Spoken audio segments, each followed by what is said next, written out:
gentlemen, we're here sitting on bond to hear the post-conviction relief motion that Ms. Croslin has filed in St. Johns County case number for the digital court reporters, case number CFM 10-0141, and the Putnam County case numbers CF10 138, 139, 140, 141, 142, 251, and 252.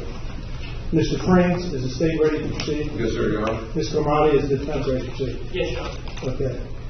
You ready to call your first witness, or did you wish to make some opening statements? Your Honor, I just need to address a few housekeeping matters before I proceed. All right. First of all, thank you both for hearing it jointly. Secondly, we're not going to go forward on counts 3 and 4 of the motions. We're only going to be going forward as counts 1 and 2. Round 1 and 2? Correct. Okay. And as to the Putnam cases, I'm withdrawing the motion as to case number 2010, 138, 139, and 141. All right.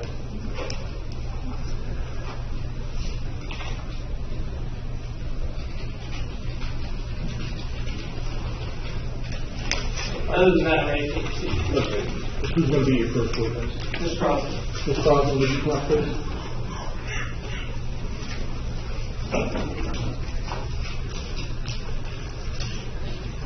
If you would come up here, please, and stand by this chair. All right. How many witnesses do you have other than the defense? I only have one more, sir. Okay. Ms. Croslin, would you stand there, please, and raise your right hand? Okay, Madam Clerk.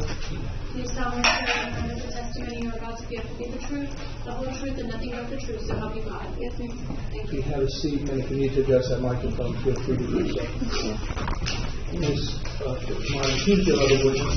Mr. Croslin, Ms. Croslin. Ms. Croslin, would you come please to that? And how many witnesses does the state have? Okay, Ms. Fields, would you come up to the bench, please?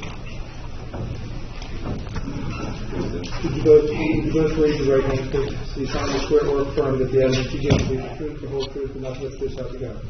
Okay. Gentlemen, will you make your hand? The rule of procedure is going to vote. That's going to require you to be outside the courtroom while testimony is being taken, and you're not to discuss your testimony with any other witness. Do you understand that? Yes, sir. Okay, do you have any questions? Okay, if you both, there's 2 waiting rooms out there. You may both go out there and have a seat. Thanks. Where do you want me? Whatever you wish to do. Okay. If you feel more comfortable up here at the bench, ask a question, or if you'd rather do it from the podium, that's fine. Or from the table if you feel more comfortable. All right, I'm fine here. Okay.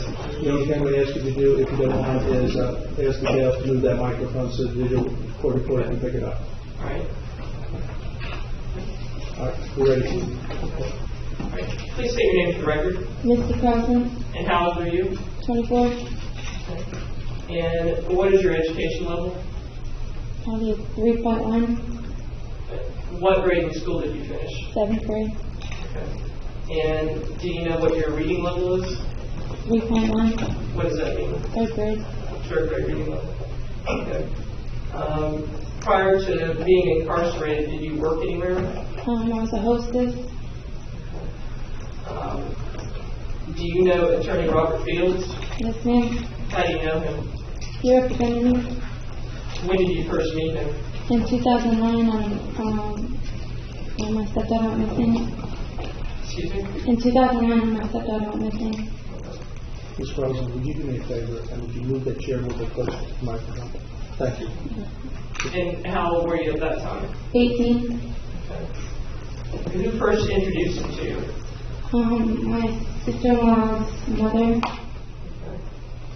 And did Mr. Fields charge you a fee to represent you in that matter? Yeah, ma'am. Did he ever tell you why that he represented you in that matter for free? He never told me, but he told my family that for publicity. That what? For publicity. Objection to hearsay, Your Honor, and relevancy. Objection sustained. Rephrase the question, please, if you would.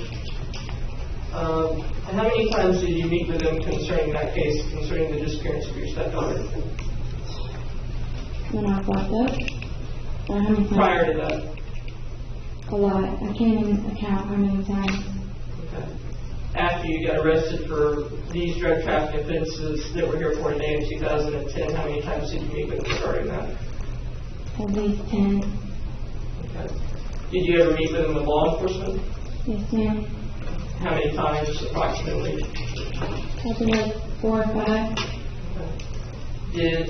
After he represented you, did he ever allow you to meet with law enforcement without him being present? Yes, ma'am. And how many times did that happen? I can't be exact, but it was a lot. In January 2010, you were arrested for drug trafficking, correct? Yes, ma'am. Okay.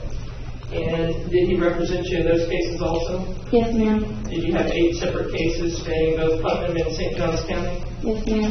Did he charge anything to represent you in those cases? No, ma'am. Did he tell you why he didn't charge anything to represent you? No, ma'am. Objection. Okay. Mr. Frank's a little late for the objection. I'll try it. Slow. How many times did he meet with you about the drug trafficking cases? Maybe 3 times. Did he ever go over your discovery with you? No, ma'am. Do you know what discovery is? Well, now I do, then I didn't. Discovery would be police reports, surveillance videos, witness statements, etc., things like that in your cases, any evidence the state would have had against you. Did he go over those things with you? No, ma'am.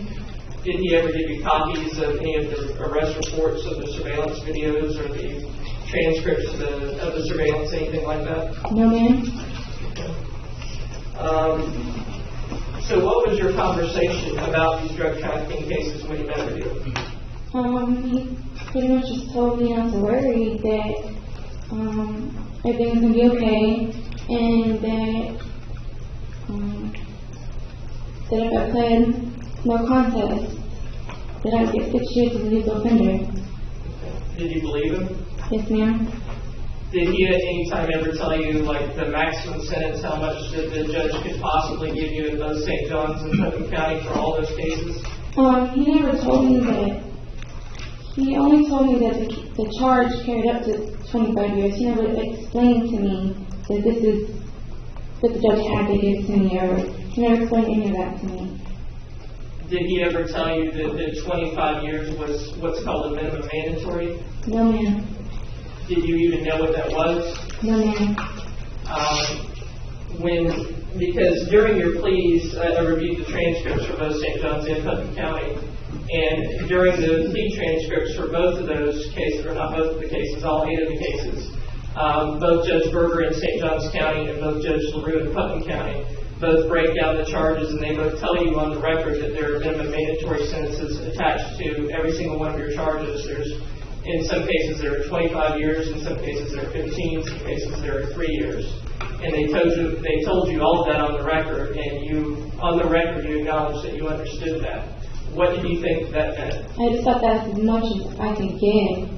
Like, I didn't know that's what they had to give to me. So you thought that was the maximum that you could get? Yes, ma'am. Okay. If you entered a plea, what was your understanding that you would get? 6 years. And who told you that? My attorney, Robert Bills. And also, in both plea transcripts, the judges both asked you if you were promised anything in exchange for your plea. And you said no, that you weren't. Why didn't you speak up at that time and say, Mr. Fields promised you 6 years? Because he didn't technically say, I promise you. So when they said the word promise, that's when I didn't think that it was a promise. Like, I didn't understand that him just telling me, everything's going to be okay, you're going to get 6 years. Like, he didn't say, I promise you. He said, don't worry about it, you're going to get 6 years. I didn't understand that. Did he ever at any time tell you that there was a possibility that you'd get more than that? No, he never told me. He just told me not to worry about anything.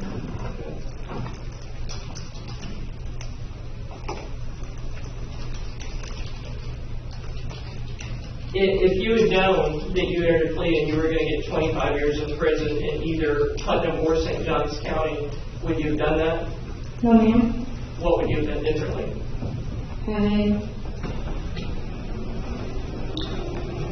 I wouldn't put in a plea of contest. I would try to fight it more. Nothing further. Mr. Grant, you may inquire. Absolutely. So So you just said in direct that Mr. Fields didn't promise you a 6-year sentence. So when the judges both asked you about it, you knew it wasn't a promise, correct? Yes, sir. Isn't it true that you and Mr. Fields discussed the possibility of you receiving a youthful offender sentence? He told me that I was going to receive a youthful offender sentence. Well, you just said he didn't promise it to you. He didn't say I promise you, but he told me you're going to get youthful offender sentence. Okay. So with the judges, you answered one way because he didn't say I promised you, correct? Yes, sir. Okay. And when you're discussing all this with Mr. Fields, you took it as a promise, although he didn't say I promised. I mean, do you understand? You're splitting your words mighty fine, right? Now, you're sentenced in October 8th, 2010, correct? Yes, sir. All right. You're sentenced to what you're complaining about today, to the possibilities of the plea that you admit that you were warned about, correct? Yes, sir. And you knew from 2 different judges in 2 different cases, correct? Yes, sir. Okay. And so when you're sentenced to that, why at that point didn't you say anything? Because I believe whatever he said, I just did whatever he told me to do. So you didn't have any choice in the matter? I put all my trust in him. I didn't understand any of it. Okay. Why didn't you understand any of it? I've never been in trouble before. I didn't understand any court stuff. Yet isn't it true since early on in your youth you lived independent of your parents, lived on your own, correct? Not really lived on my own. Okay. You certainly had the wherewithal to do these drug crimes you were convicted of. You pled to, correct? Yes, sir. So you're really not that naive, are you? Not naive, no, I'm not saying I'm naive. Okay. You filed the paperwork that brought you here today, correct? Yes, sir. One of the claims is that you did not understand anything at all about the plea and sentencing because you were on prescribed medication. I didn't understand mandatory stuff at all. I don't understand none of that. And why was that? Was it because of the drugs they had and all? Objection, Your Honor. We're not going forward on that count. It's a sworn document. You promised that was true at one point. I'll allow some initial questions, Ms. Kamada, but I'll read it in if I need to. Was it because of the drugs, or was I don't know. is that not true? I was on Satsuma medication. I can't tell you what was. I don't know. I just didn't understand it. Okay, so when you said it was because of those drugs, that wasn't true. That was a false statement by you. I was on medication. I don't know if it was from medication or not. Track my question. You filed the motion, right? Yes, sir. And in that motion, you swore that was the reason only that you didn't understand what really happened in court. It's a possibility. That's the only reason I don't know, sir. Okay. So was that a true statement or not? I mean, you seem to want to have it both ways again. It's not both ways. I was on medication and I was not fully aware of everything that's going on. And is it your testimony you didn't see the videos of you selling drugs? No, sir. Never saw them? Never saw them. Okay. And is it your testimony that you didn't see any of this discovery? Never saw none of it. Okay. What do you understand discovery to be? It's all the paperwork, the police reports, the pictures of the drugs, everything.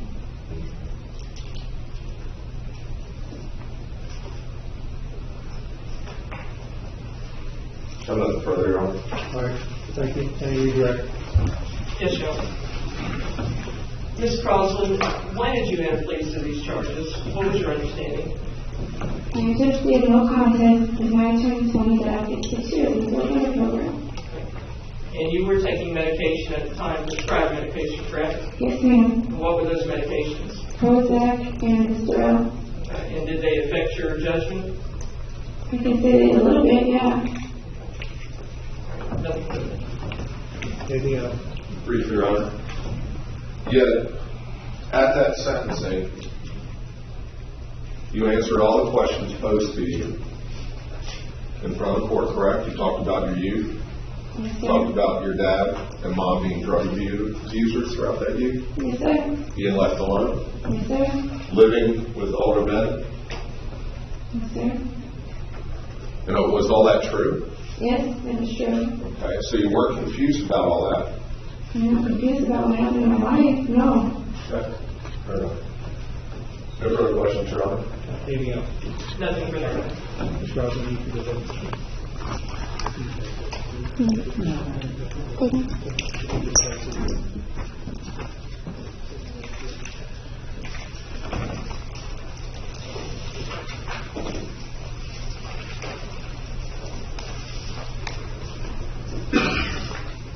Mr. Marty, who's your next witness, please? Call Mr. Croslin, Your Honor.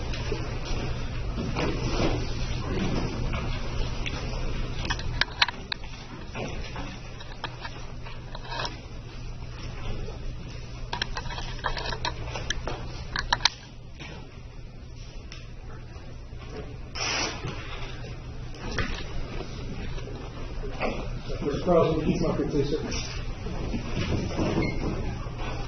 And you would stand by this chair, please, and raise your right hand. Come on, this side. All right, Mr. Croslin, please swear in Mr. Marty, so you can begin your testimony. Thank you. Please state your name for the record. Haleigh Cummings, Sr. And how are you related to Mr. Croslin? I'm Misty's father. Where do you reside? In Palaka. Who do you reside here with? My wife Lisa. And where is she today? In the hospital. Did you ever have a chance to talk to Mr. Fields regarding Misty's drug trafficking cases? We talked with Robert Fields several times. Okay. And what did he tell you that the resolution would be? Objection is irrelevant, Your Honor. The answer only matters on what the defendant understood, not what he heard. It's also the offer for the truth of the matter. I'll allow the question. Yes, So sir. the question's overruled. He had told us not to really worry that she couldn't get no more than 6 years of youth offender because she's never been in trouble before. Okay. And how many times did he tell you that? We talked several times, I don't know, 3 or 4 times maybe. All right. Nothing further. Mr. France.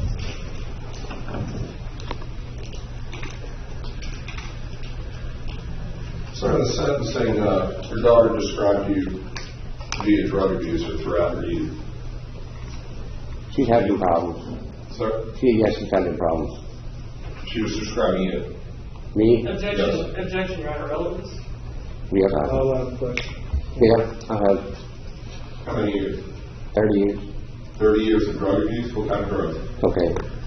Okay. How did that affect your ability to raise your daughter? Wasn't very good. I've raised her, but had problems. Okay, what kind of problems? Just, being right, always paid the rent and had groceries on the table, but maybe wasn't the loving father that I needed to be. I never left my kids. I was always there for my kids, but I had an addiction. I worked 7 days a week most of my life. Okay. And without also describe, I'll withdraw that. She also described in her sentencing that she dropped out of school in 6th grade.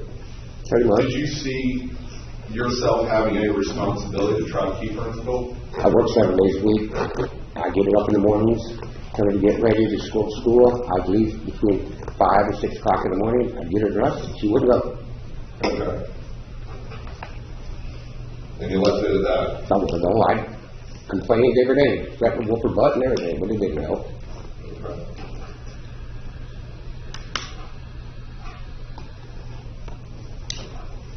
And what about living with older men? She never did, just stuff for Ronald. I didn't agree with it, no. Okay.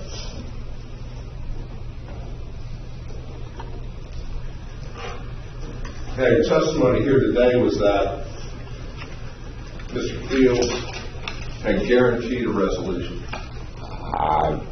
He told us, this is what he told me, I was not there when she was when she was sentenced in St. Augustine, I was incarcerated, but I had talked to Robert Field several times, and he had told us not to worry, that she couldn't get no more than 6 years, because she's never had a record. She's never been in trouble before. Mickey was a good kid, pretty much.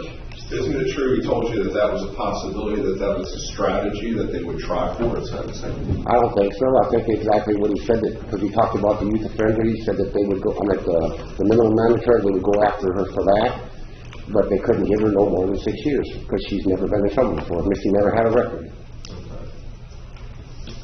Isn't it more true that this is your one chance to misremember those conversations ever so slightly to help your daughter now, because you never helped her before? No, I'm telling the truth. I've helped her. I didn't abandon my kids. I was there. I had a drug addiction, but I worked my ass off, and I did help take care of my kids. And we had problems. We jumped from state to state, but I took care of my family. So no, that's not true. All right, can you read that? Yeah, Your Honor. Okay, Ms. Croslin, thank you very much. May Ms. Croslin be excused? Yes. Ms. Croslin, you're free to remain in the courtroom if you wish, or you're free to go back to bed.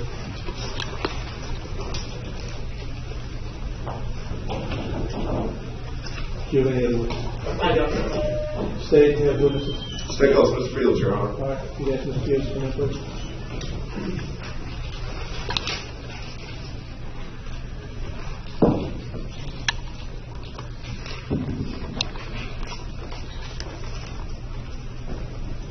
Ms. Fields, if you would come up and have a seat, please.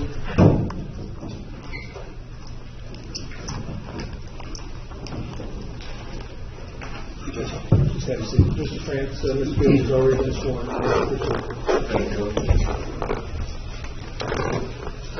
Please introduce yourself to the court.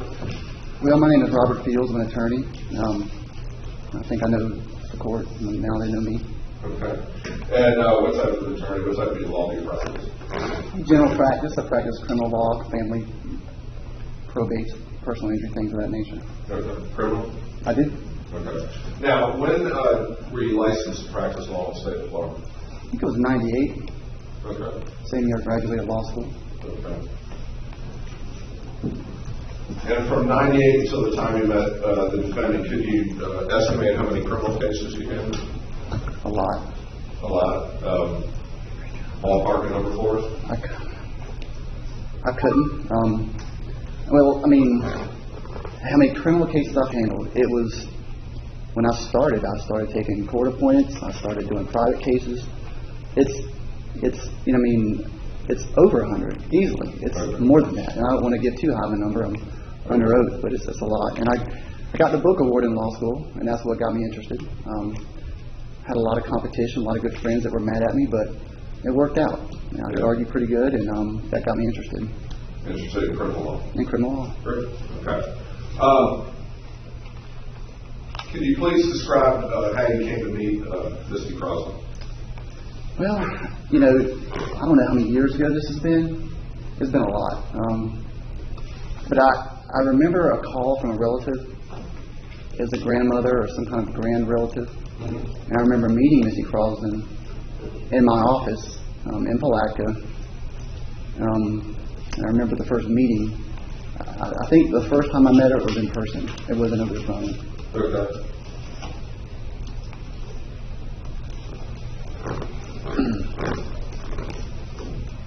And did that involve the disappearance of the child in Putnam County?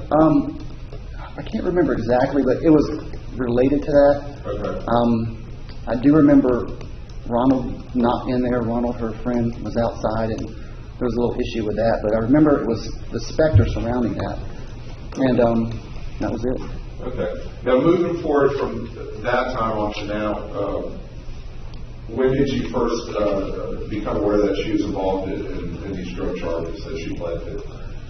Well, she shouldn't have been involved in them, but what happened was, I think when I was working with her on the Haleigh Cummings case, the plan was simply be good, lay low, just be good.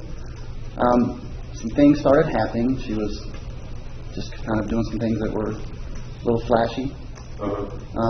She seemed to be enjoying herself. Her and Ronald were just kind of running all over the place, and things were getting a little out of control. And I remember one time she she was getting on a plane with Donna Brock to go to New York. I called. I said, look, you can't be doing this. You got to tone it down. Whatever you're doing, stop. You've got a lot of scrutiny on you. There's a lot of people out there. There were people coming out of the woodwork trying to contact her, and it was weird. It was just everybody and their brother. So, you know, they were doing things, and the next thing I know, she was arrested. And I can't tell you exactly how. All I know is it was heading in that direction. It was sad. And at that point, were you engaged to defend her on these charges? Well, I felt obligated. She had no one else, and I'd been defending her against the world and kind of herself the whole time. I felt obligated to proceed forward. Now, how many times did you meet with her concerning these charges, the ones that you led to the indictment in St. John's County? It was quite a few. And if you count, well, what happened was I met with her a lot before. And I met with her a lot for substantial assistance with many detectives and state and the local and state agencies, morning, noon, late into the night.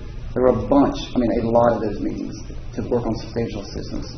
And just so we all understand, when that substantial assistance was to aid law enforcement? Well, what happened was Misty must have seen the videos. I think she saw the videos on TV from the jail. Okay. Either she called me or I met with her. I can't remember exactly what, but she was upset. You know, her statements were similar to, there's no way I can do this. That's crazy. She saw the videos. The videos were ugly. With her, the undercover buy video, she was scared. And I can't give you verbatim what she told me on many occasions, was that, I guess law enforcement had wanted to work with her on the Haleigh Cummings case. And my position was that these drug arrests were directly related to that. But, you still can't go out and do stuff like that. So, anyway, she wanted to work with law enforcement. A lot of contacts were being made. It was easy. We met with law enforcement. We met with Putnam detective, St. John's detective, FDLE. We ate late night food. We were at the HIU till late. We were at the detective's office. We were at the jail. We met so many times. We discussed these cases. It was just very lengthy. Okay. And when you're meeting for the substantial assistance, and I think you just touched on it, you also would it be fair to say that you're going through the facts of these cases? You knew what. Well, what happened was we would meet, usually before the detectives would meet, we would talk, have a private talk. We would discuss pretty much everything that happened up until there. It was like, oh my God, I can't believe I got into it. Are you mad at me? Yes, I'm mad at you, but I'll stay with you. The tone was, I know you're mad at me. I know I screwed up, but stay with me, please. And I did. Maybe like an idiot, but I did. I fought a lot of good advice to stay on this case. So we discussed it, and then the detectives would come in. And then sometimes the detectives would go out. We would stop. We would have a huddle. This was a lot. And again, this was during the day. I remember being at the HIU office till 11:30 one night. I remember is that office here in St. Augustine? Yeah, it is. And it's and I remember. Well, I don't want to go too far, but there was one particular time that really sticks in my memory. But whatever. Okay.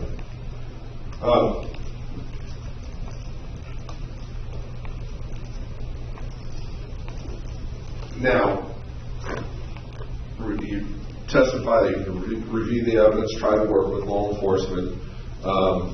You're now at a point to where, or I want to take you to a point where you're discussing with the defendant her situation in the plea. When did that first occur?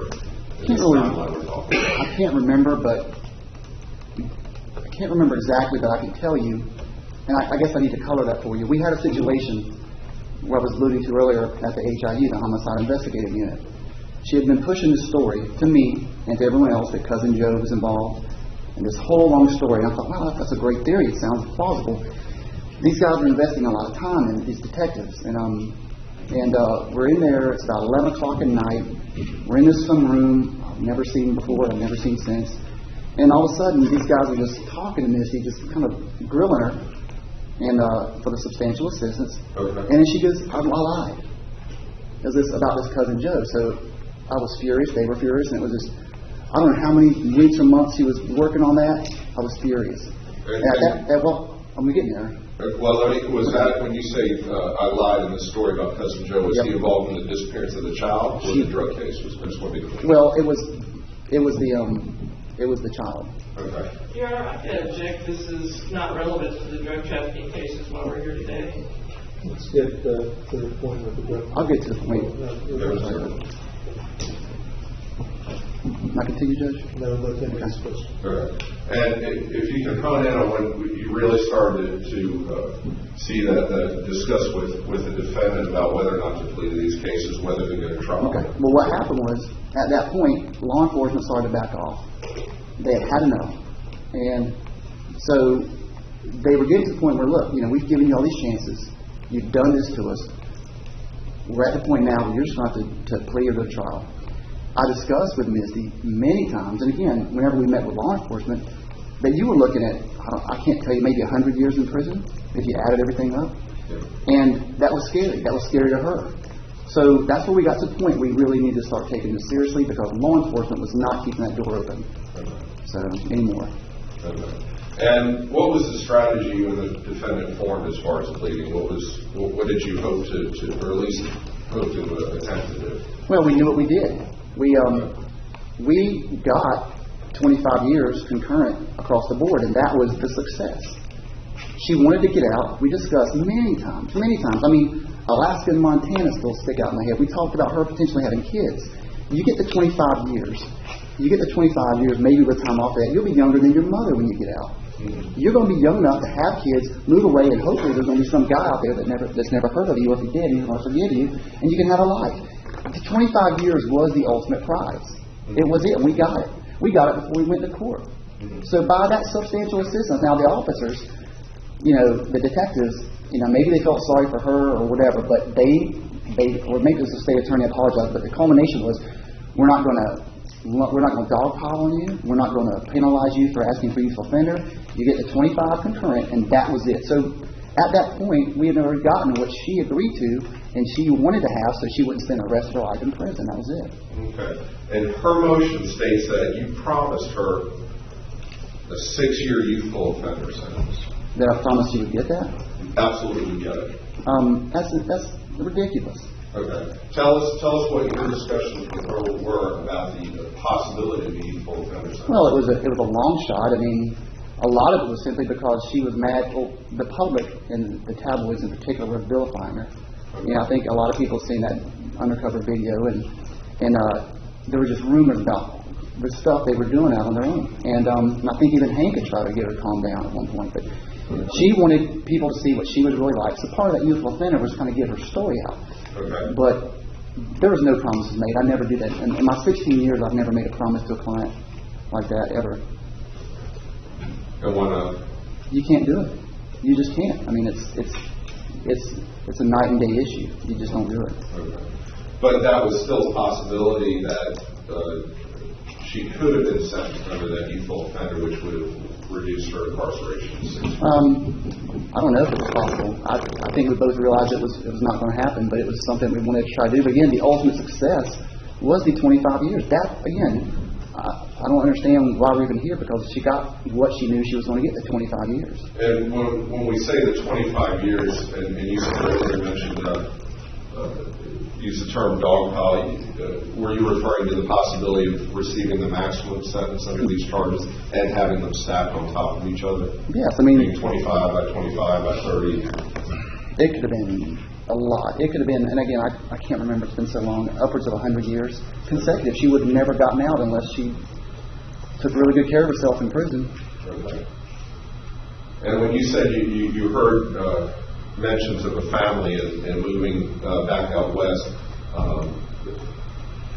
those words were from Misty. Well, those are conversations we had. It was just, you can go anywhere, and the message was go far away. And as a matter of fact, before the drug cases and all that took off and were around, I even advised her, and we discussed this. I said, Misty, you can get away from Ronald. You can get away from all this. There are no charges on you. Why don't you go to Europe? Why don't you get out of here? Mm-hmm. That was probably a year or 6 months. It was a long time before the drug charges. Okay. So we just talked about, that was a theme that we had. Get away and start a new life. So. My first witness, Joe. You may. I'm showing you what's been marked, or we'll show you what's been marked as states A, the positive of it.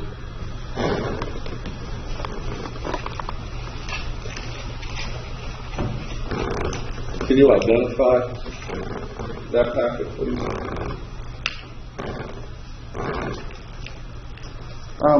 These are a series of letters from Misty to me. Okay. Your Honor, at this time, nothing been identified. Mr. Marty, did you see me? I have, Your Honor. I don't have any objection. All right. And just to be, sorry, Your Honor. Your Honor, there's 4 in front of me. Document is compiled. Now, they say what they say,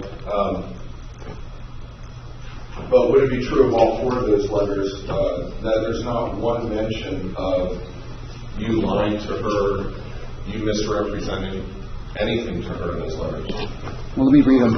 Okay. Please do. The first one I'm looking at, dated 11/4/2010, is a request for me to send a copy of her motion of the motion to discovery. Thank you for everything, Misty Croslin. So let me see. The second one is dated 11/21/2010. I'd like for you to give me all the paperwork that they filed, etc.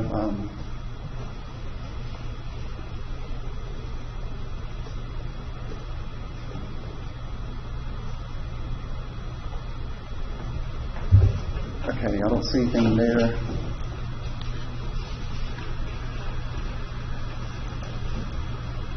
I see on the one dated 7/10/11, it's kind of a compliment. I just want to thank you for everything you've done. It's a blessing. It means a lot. I don't want you to walk away from me. You've been here for me the whole time. I feel bad about whatever, but I don't see anything in that one. Okay. And I see the last one dated 12/29/11. I don't see anything in that one as well, but it's more the same. Okay, so with the sentencing being October 8, 2010, the first letter in the packet being November 2010 on through December 2011 would define when you received these, meaning after the sentence. Well, she was in prison, so I would have gotten them in the mail after that.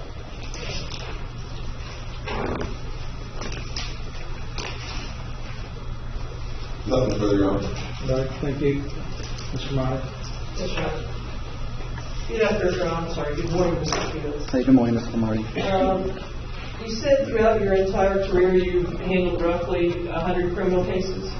I'm sure it's been more than that, Mr. Marty, but right now there's no way I'm going to give you an exact number even close. So. Well, no, I'm not asking you for an exact number. Okay. I don't think that's fair. Just an approximate answer. It's more than that, probably much more, because it's been a long time, but since it's not, I'm just going to give you, it's hundreds of cases. Yes, ma'am. Have you been handling criminal cases since you began your career? Yes, and I did some juvenile intern work in Fort Lauderdale when I was in law school. Were you ever a prosecutor with the state attorney's office or the public defender's office? I interned with the state attorney's office in Fort Lauderdale for maybe a semester or so. Okay. But you never worked there as a prosecutor? No, as a matter of fact, my dad did a lot of criminal defense, and there's no way I could do it. I just couldn't. I wouldn't even consider it. You didn't like criminal defense? I'm sorry. I thought you asked if I would work with the state attorney. Well, I'm trying to ask if you had any prior criminal experience either as a prosecutor or public. Oh, no. I graduated law school and went right into it. How did you teach yourself how to do criminal law?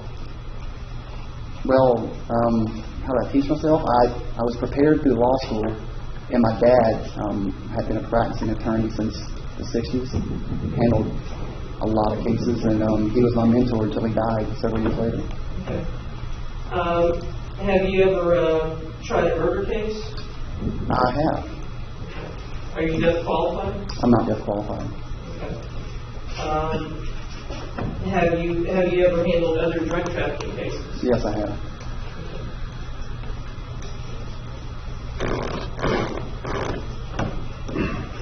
Did you ever charge Ms. Croslin anything to represent her in either the case of the missing child or in the drug trafficking cases?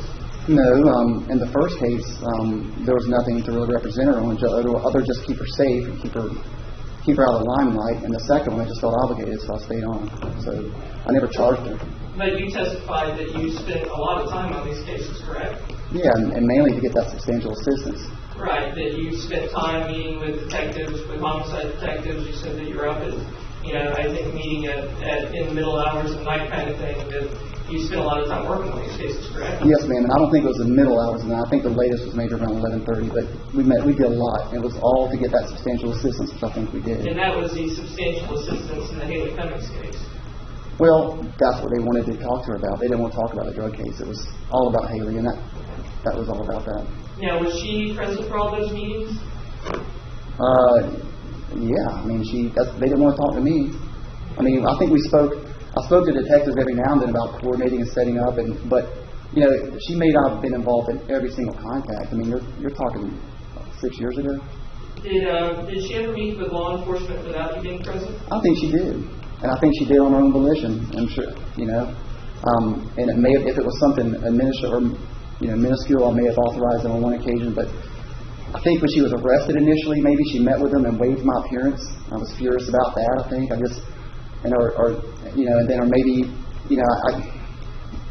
just can't remember everything. There may have been some times when I gave law enforcement permission to speak to her without going too far, but again, you're talking 6 years ago.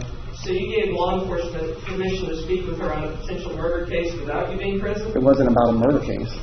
It was about the disappearance of Haleigh Cummings. No. She was arrested on a drug case. She was never arrested on the Haleigh Cummings case. Well, I know that's correct, but I thought we were talking about, you said that they only wanted to talk about the disappearance of Haleigh Cummings. Well, they wanted to talk about that. That was the main focus. Right.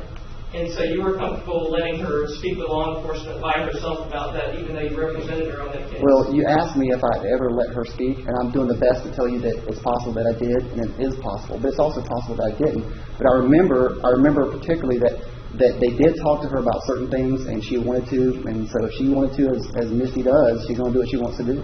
Okay, so if she wanted, your client, if she wanted to speak with you, or speak with law enforcement without you being present, you're okay with that? Well, I wasn't okay with most of what she did, but how could I stop her?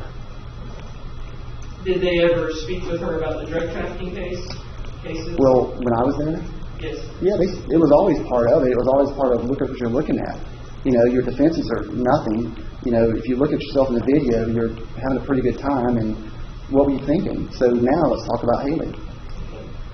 Did you go over her discovery with her in the drug trafficking cases? Of course I did.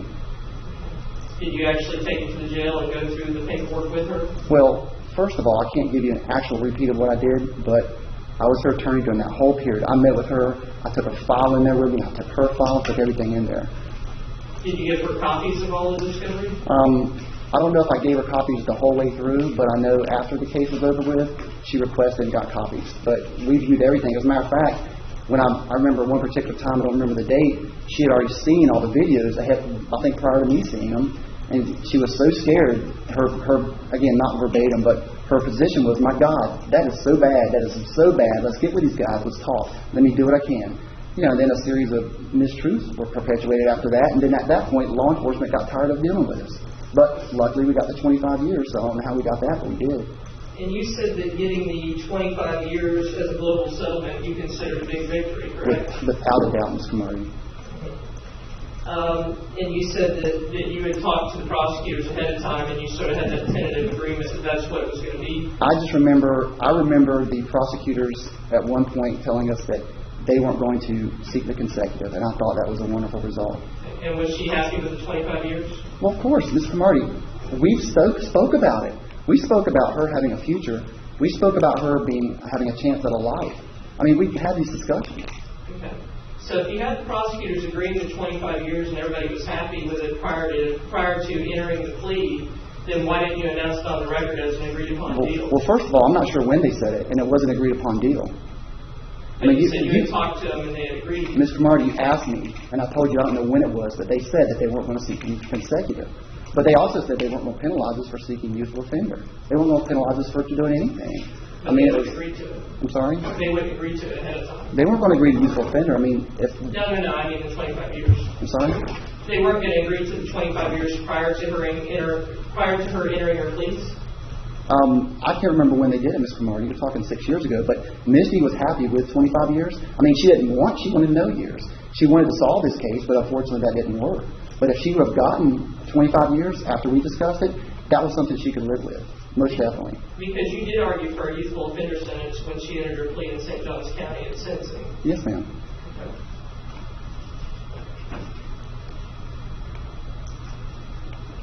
Did you ever tell her what the maximum was that she could get on all the charges? Yes, I did. You have to. You have to tell them the maximums. You have to tell them everything. What that was? No, Mr. Marty, it was a lot. It was a lot. It was. I want to say it was around 100 years, but it was a lot. If you, About 240 years. I couldn't tell you. You know, I can't even tell you if it was 5 or 6 years ago. If it was 2010, it's not quite 6 years ago. So. Did you ever discuss with her about the mandatory minimums on the drug trafficking cases? I had to, and of course I did. I mean, you have to do this for things. The mandatory minimums are what they are. They're mandatory minimums. It's like a stop sign. You go out driving every day, you know there's stop signs, and I had to discuss that with her. Did you ever ask her if she understood what the term mandatory minimum meant? I explained it to her on multiple occasions. She understood.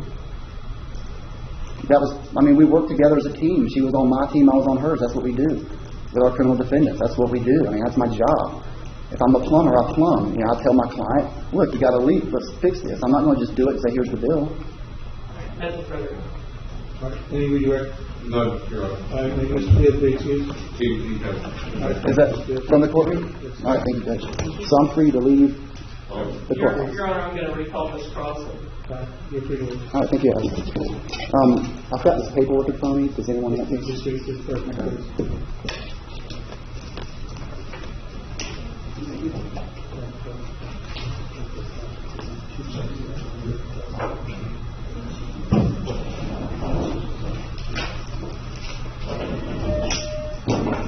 All right.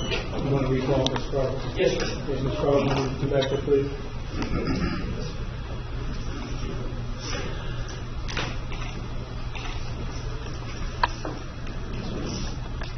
You just must have a seat. You show her.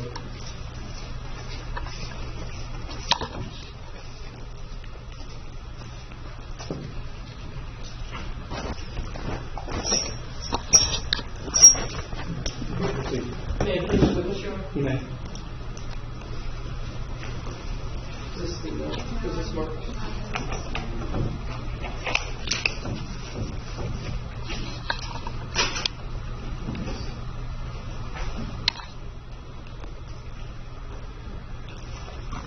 Ms. Croslin, I'm giving you what's been marked as states Exhibit A, the composite exhibit. Can you tell me if you recognize those letters? Yes, ma'am. How do you recognize them? I wrote them. You wrote them to your attorney, Robert Fields? Yes, ma'am. Okay, the first one is dated November the 4th, 2010, and that would have been after you were sentenced in the St. John's case, correct? Correct. And what are you asking for in that letter? My discovery. Okay, and what do you interpret discovery to be? It's all the paperwork, like the video, the pictures of everything, the police reports, everything. Okay, now why are you asking for it after you were sentenced? Because I need them to work on my case. Okay. Did you have copies of it from before? Were you giving copies of it from before? No, ma'am. Okay. I'm going to direct your attention to the second letter, dated November 21st, 2010. And what are you asking for in that letter? My paperwork, all the paperwork, my discovery, the paperwork that I got my appeal got denied, all the missing paperwork that was in that, the phone record, transcripts. Okay. Can you tell me what you're asking for in the second paragraph there? I want to know about giving this plea deal of 25 years in prison for President Chicharo. I don't think this is a fair plea. I was asking you, I'm asking you, what would you give me advice on withdrawing my plea? Please get back to me soon. Okay. And so by that you wanted to withdraw your plea? Yes, ma'am. Okay. And the third letter on July 10th, 2011, what were you asking for in that letter?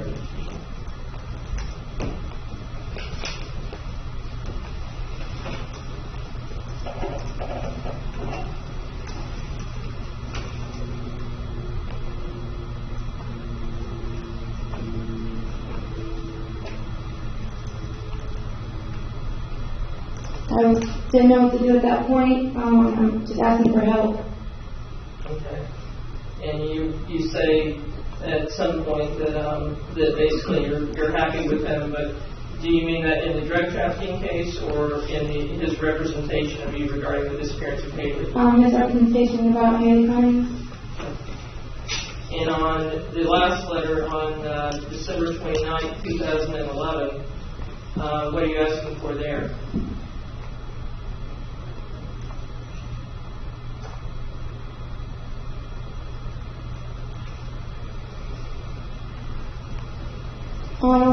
Just pretty much for some advice what to do. You wanted to file a motion for post-conviction relief? Yes, ma'am. Okay, and what would have been the purpose of that motion? The purpose to try to fix this sentence. To withdraw your plea? Yes, ma'am. Nothing further. Any questions? Madam Clerk, on the letters, what did you want that as an exhibit? No? Okay, just for the record, I think the attorney says Exhibit A, so it'd be Exhibit 1. Anything else? Yes, sir. Mr. Rosen, you can go to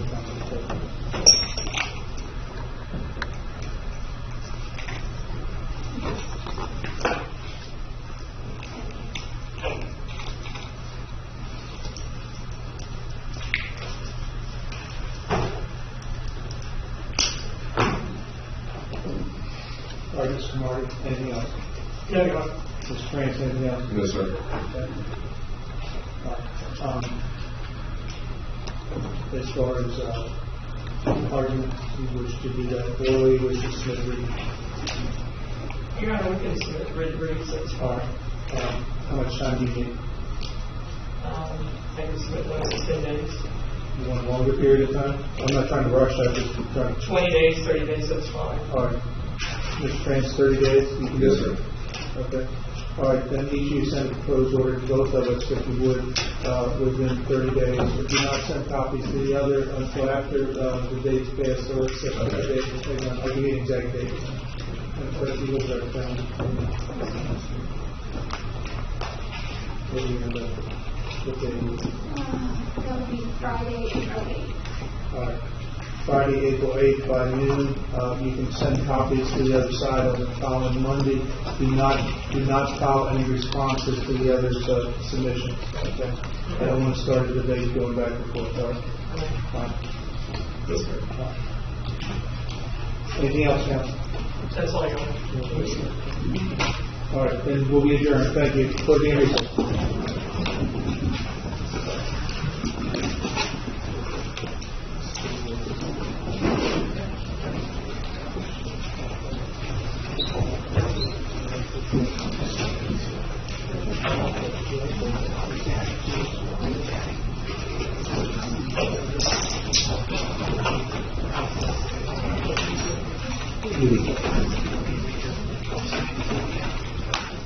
Should you go back to the ASB?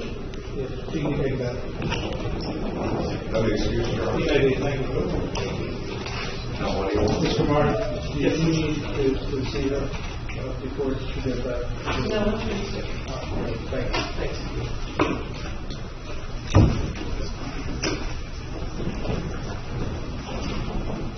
Here's my copies. Sure. You run some of those.